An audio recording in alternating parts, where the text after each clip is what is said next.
पिछले लाइफ में, according to that हमारी आप इस जन्म की कुंडली बनी। मतलब आपने गलत कर दिया, अब आपके साथ ऐसा ऐसा हो सकता है, लेकिन आपके पास चांस है कि आप उसको बदल सकते हो।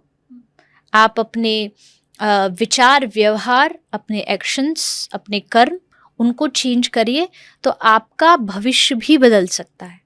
और आध्यात्मिकता से और भक्ति और आध्यात्मिकता की राह पर जो चल रहा है, मैं तो सीधा आपका ही उदाहरण लेकर अगर पूछूं तो क्या प्रभु उससे दुखी या नाराज होते हैं?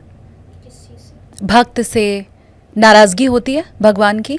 नाराज़गी होती है, लेकिन वैसी ही होती है जैसे डांटने के लिए कभी कभी माँ बाप नाराज़ हो जाते हैं, टीचर्स नाराज़ हो जाते हैं, लेकिन उसका कभी अहित नहीं चाहते, जस्ट उसकी भलाई के लिए कि भाई ये अच्छा करे इसलिए।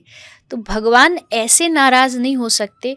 हम जितने पाप करते हैं ना, अगर भगवान नाराज़ होने पे आए तो हम जैसे लोग तो कभी भगवान तक पहुँच ही नहीं पाएंगे। इतने गलत काम हम करते हैं, इतनी गलत सोच हम रखते हैं, भगवान फिर भी माफ़ कर देते हैं।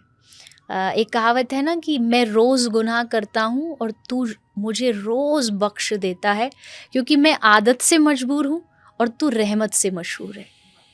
तो हम गुनाह करते नहीं थकते और वो उनको माफ़ करते हुए नहीं थकते। और भगवान गलतियां नहीं देखते हमें, तभी हम जैसे खोटे सिक्के भी चल जाते हैं। वो सबको बच्चे की तरह, एक बालक की तरह, एक विद्यार्थी की तरह, जहाँ गलत होंगे वहाँ अपना कोई संत भेजेंगे जो हमको बताएगा कि तुम यहाँ गलत हो, तुमको ये ठीक करना चाहिए।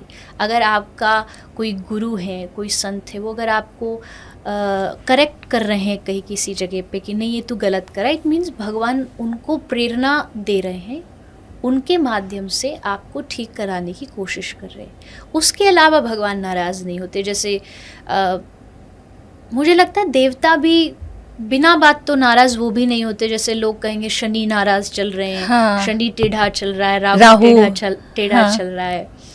तो ये काम तो हम लोग का है, इंसानों का है, जो बिना बात नाराज़ हुए फिरते किसी से भी मुंह बना लिया, मुंह मोड़ लिया। देवताओं का बिना रीज़न के नाराज़गी नहीं हो सकती।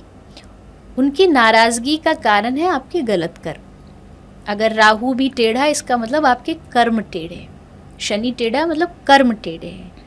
और भगवान तो कभी किसी से नाराज़ होते नहीं हैं, पर जहाँ आप गलत होते हो वहाँ थोड़ा रास्ता दिखाते हैं किसी के माध्यम से। पर बहुत से लोग कुंडली देख के कह देते हैं कि राहु अनिष्ट का है या राहु की कुदृष्टि है, तो वो तो जन्म के समय ही फिर वैसी बन जाती है ना। उसमें फिर कर्म कहाँ आया कि अगर कर्म बुरा है तभी भगवान नाराज होंगे, या शनि की कुदृष्टि पड़ेगी, या राहु कुपित होंगे? वो तो जन्म कुंडली में पैदा होते ही बैठ गए।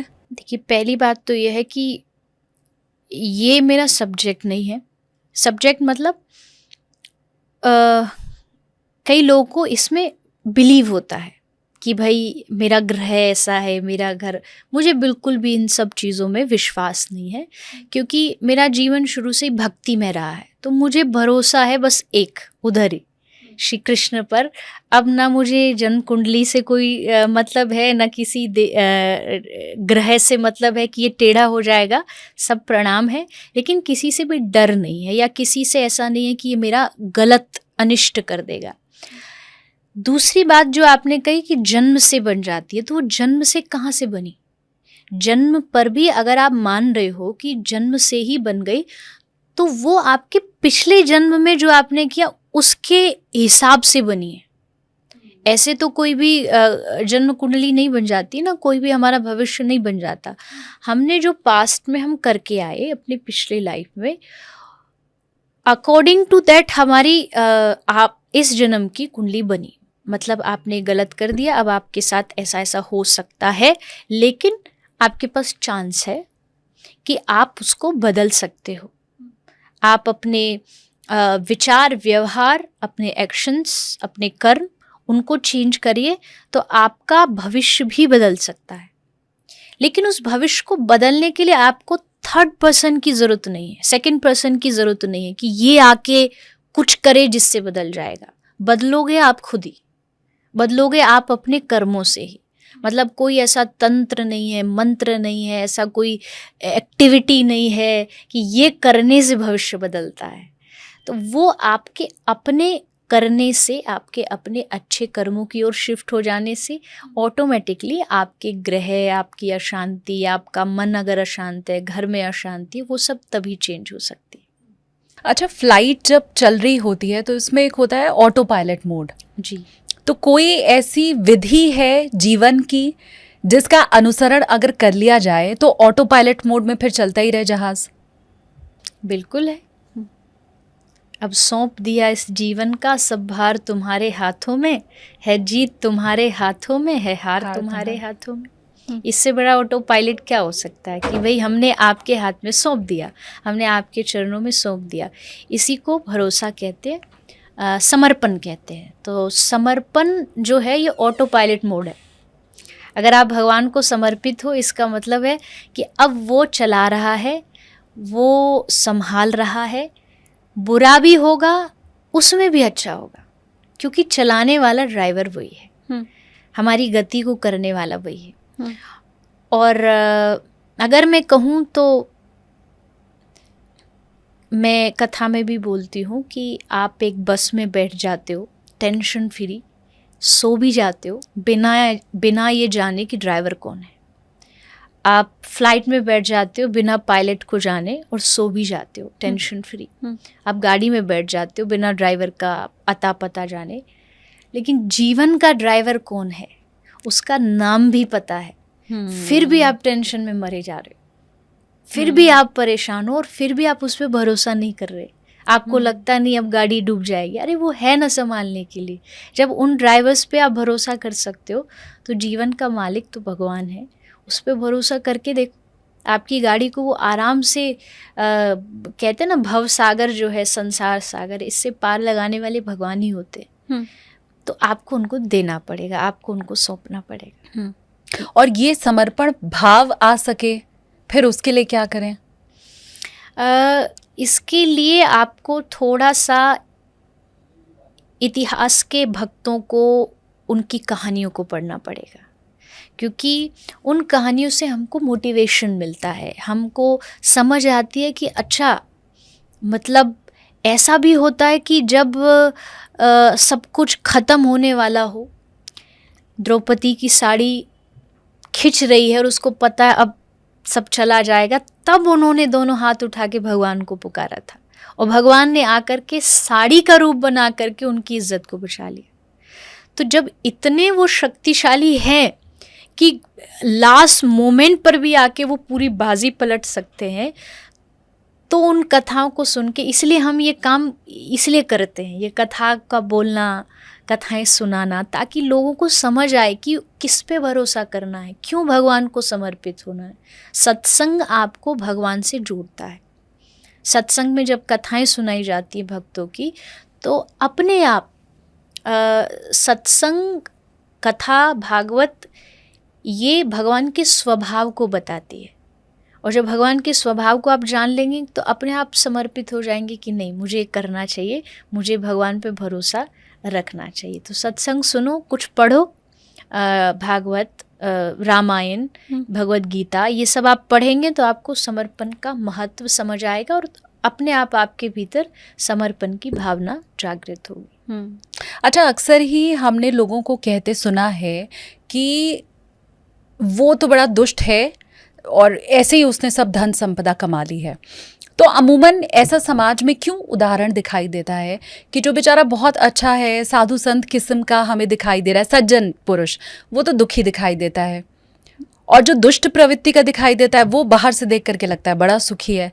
तो ये विरोधाभास क्यों रहता है? उसमें गलती हमारी होती है, हम क्या देख रहे हैं, मतलब वो क्या दुखी है, क्या उसके पास पैसा कम है इसलिए दुखी है, या उसके पास शायद बहुत भक्त तो है पर अच्छा घर नहीं है, मकान नहीं है, इसलिए शायद वो दुखी है। नहीं, ऐसा नहीं होता।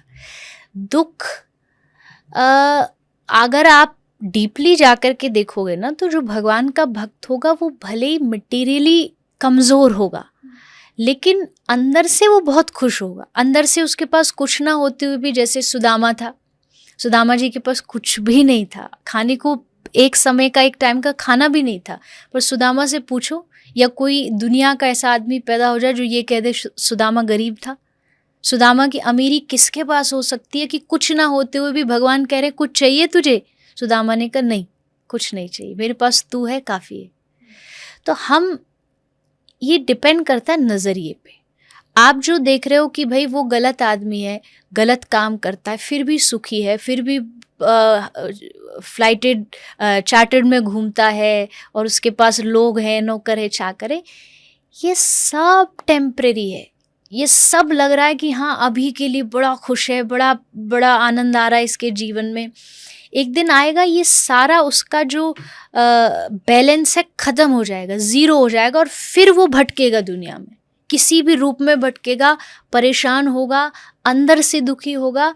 और ये सब कुछ हमारा जितना भी ये दुख और सुख का नाता, ये कर्मों से है। हो सकता है उसने पिछले जन्म में कोई अच्छे कर्म किए हों जिसका भुगतान वो आज कर रहा है, बट आज तो कर रहा है, आज तो उसे जो मिल रहा है पिछले जन्म का या पिछले कर्मों का मिल रहा है, पर अब आगे जो मिलेगा वो अब का किया मिलेगा।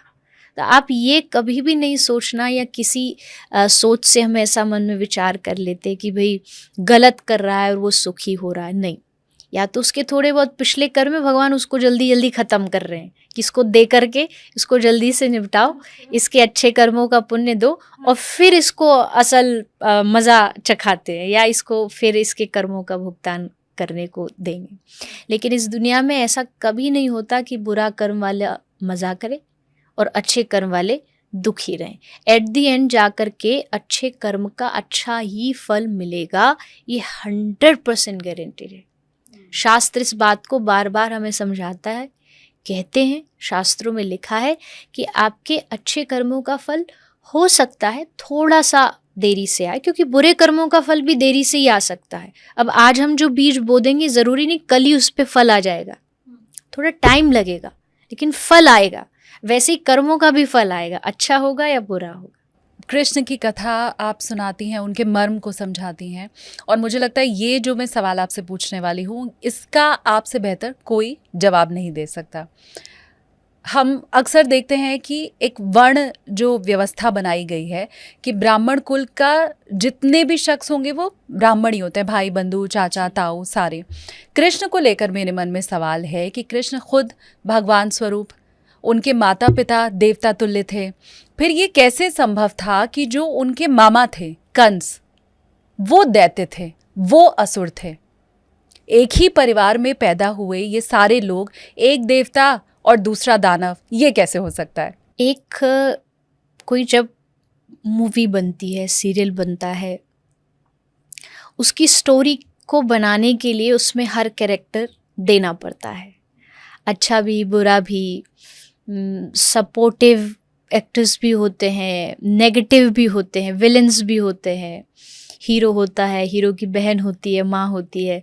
तो ये जो अवतार भगवान लेते हैं, कृष्ण बने, राम बने, ये भगवान ने, आप ये कह लीजिए आज की भाषा में कहूँ तो एक मूवी बनाई है, एक क्रिएट की है।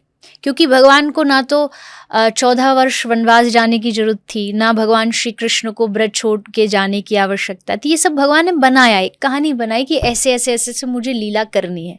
अब उस लीला में कुछ सपोर्टिव भी चाहिए तो कुछ नेगेटिव भी चाहिए, नेगेटिव पात्र भी देने पड़ेंगे। अब नेगेटिव कहाँ से लेकर के आए? अब जो व्यक्ति मूवी में नेगेटिव रोल कर रहा है, ज़रूरी तो नहीं वो असल लाइफ में भी नेगेटिव हो, ये भी ज़रूरी नहीं कि वो उस हीरो का विरोधी ही हो। ऑफ स्क्रीन दोनों साथ में बैठ के चाय कॉफ़ी भी पी रहे होते हैं, लेकिन रोल जस्ट प्ले करना है उनको वहाँ पे। तो चाहे वो कंस हुए, चाहे वो रावण हुए, ये जितने भी दैत्य हैं ना, ये सब भगवान के ही पार्षद हैं, भगवान के ही अपने हैं।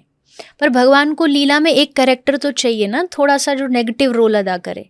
तो ये भगवान ने अपने ही जनों को कुछ कुछ लीला करने के लिए चांस दिया है। जस्ट लाइक रावण कुंभकर्ण कौन थे? भगवान श्री कृष्ण के पार्षद थे, जय और विजय।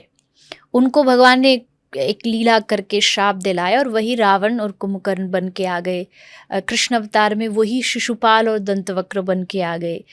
तो ये बस इतना सा समझ लीजिए कि ये सब भगवान का एक पूरा एक मूवी चल रही है।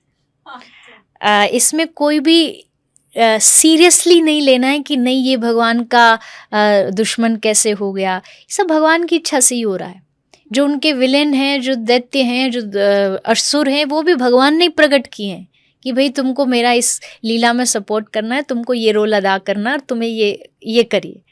तो ऐसा मुझे लगता है, ऐसा मानने से आप समझ पाओगे कि ये जितने भी भगवान के साथ देने वाले दैत्य हैं, ये कोई भी भगवान के दुश्मन नहीं है, ये सब भगवान का सपोर्ट कर रहे हैं लीला। अब ये बात भी आपने इतने प्रेम से समझा दी। हम तो मतलब नफरत करते हैं कि ओहो ये मामा देखो कंस जैसा मामा है, उदाहरण दिया जाता है समाज में। जी हाँ, तो किसी से दुष्भाव नहीं रखना है। दुष्भाव मतलब इतना तो जरूर रखिए, थोड़ा सा एक अवेयरनेस, सतर्कता हर की साल नहीं रावण को हमें, जला देते हैं। हाँ, अब तो हमें ये दशहरा- नहीं करना है, क्योंकि अगर रावण जल रहा है तो उसकी मानसिकता या उसके जो व्यवहार थे जिसके कारण से भगवान ने कहा कि देखो ऐसा करोगे तो तुम्हारे साथ ऐसा होगा, तो तुमको इससे बचना है। जस्ट आपको एक समझाया है भगवान ने, समझाने की कोशिश करिए।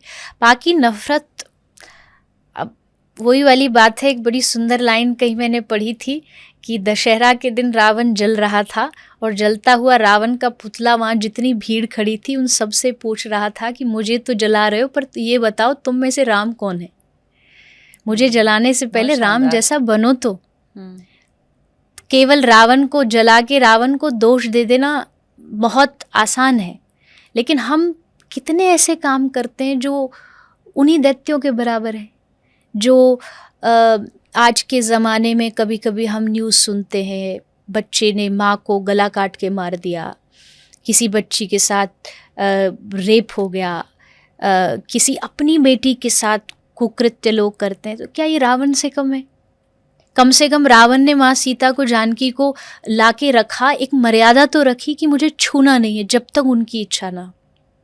तो मैं किसी का सपोर्ट या अगेंस्ट नहीं कर रही, मैं कोई रावण की पक्षपात नहीं कर रही, बट सीखना है कि नहीं, सिर्फ रावण को जलाने से आप अच्छाई को नहीं स्थापित कर सकते। आप पहले बनिए, राम जी के चरित्र से थोड़ा बहुत सीखिए, तब आपका हक है रावण को जलाना।